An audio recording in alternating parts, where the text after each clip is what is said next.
Assalamualaikum warahmatullahi wabarakatuh. Alhamdulillahirrabbilalamin.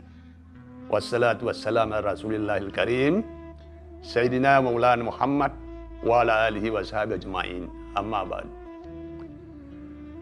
Pertama-tama saya menyampaikan kepada seluruh pemirsa Bamusi TV, selamat berpuasa Ramadan dan selamat menunaikan seluruh ibadah-ibadah Ramadan, baik yang sunat, terutama yang wajib.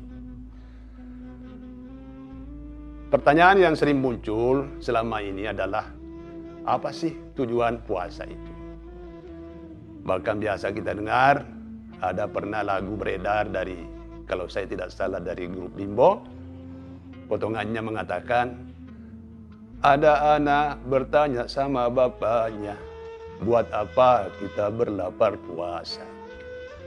Jadi ini pertanyaan bukan hanya dari anak-anak, tapi sampai orang dewasa. Padahal Al-Quran telah menjawabnya sejak diwajibkannya puasa itu sendiri.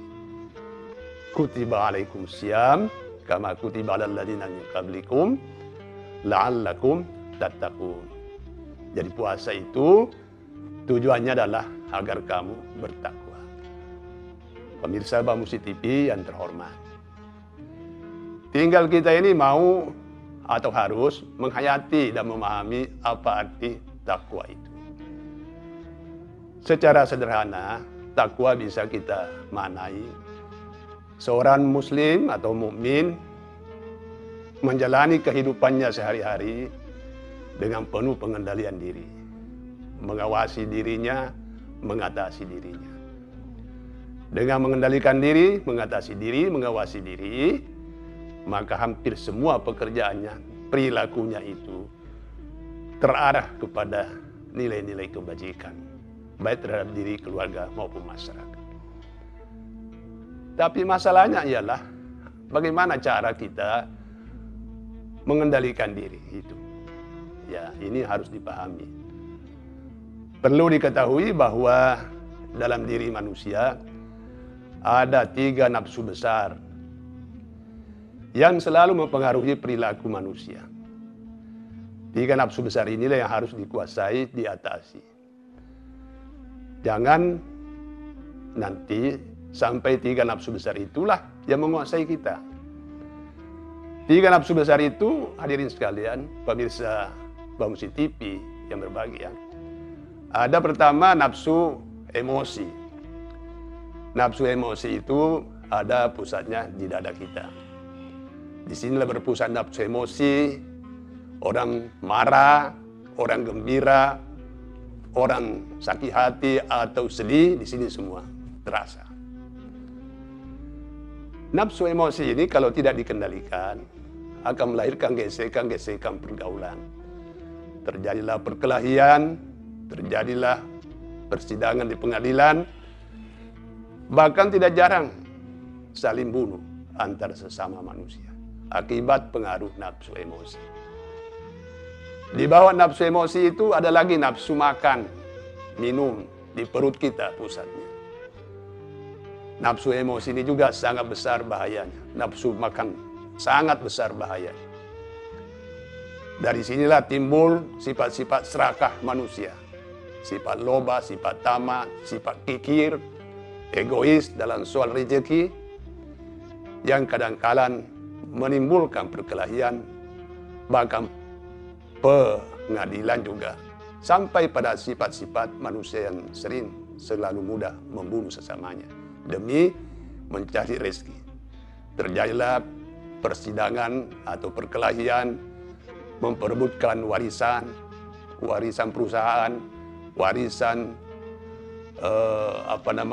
tanah di desa, di kampung, konflik kepentingan jabatan dan sebagainya. Jadi ini harus dikuasai. Di bawah nafsu makan ini, nafsu makan dan minum ini, masih ada nafsu yang lebih dahsyat lagi, yaitu nafsu seksual. Tempatnya ya di bawah perut lah itu. Ini juga sangat dahsyat bahayanya kalau tidak bisa dikuasai. Kalau dikuasai, dikendalikan, akan melahirkan anak-anak saleh yang beribadah kepada Tuhannya. Tapi kalau tidak dikuasai, inilah yang melahirkan perselingkuhan, perzinaan, pelacuran dan sebagainya dan sebagainya. Sangat membahayakan kehidupan manusia. Jadi 3 nafsu besar ini memang merupakan pendorong untuk selalu cenderung berbuat jahat. Inna nafsa la'amaratum bisu. Firman Tuhan. Bahwa nafsu itu selalu cenderung untuk berbuat kejahatan.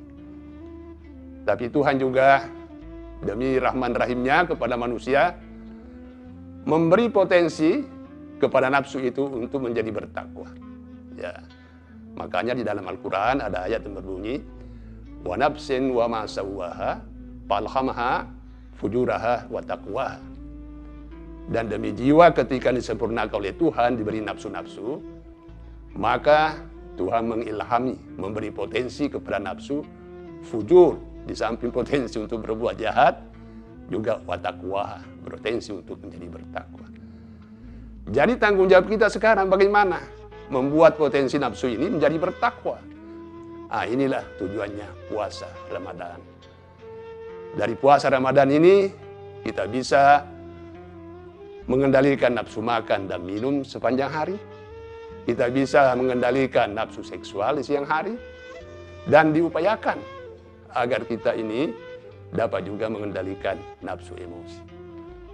Ada hadis Nabi, jika kamu ditantang atau dihina oleh seseorang, maka fakul inni shaimun. Aku sedang berpuasa.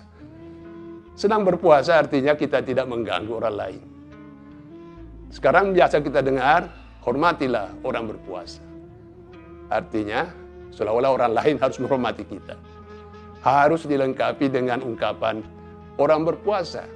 Harus menjaga harga dirinya, menghargai dirinya sendiri, dan juga menghargai orang lain. Kesimpulannya bahwa puasa mencetak kita bertakwa, mampu kita sendiri menguasai nafsu-nafsu, dan membawa nafsu ini kepada ke jalan kebaikan demi ketakwaan. Terima kasih. Billahi taufiq wal hidayah. Wassalamualaikum warahmatullahi wabarakatuh.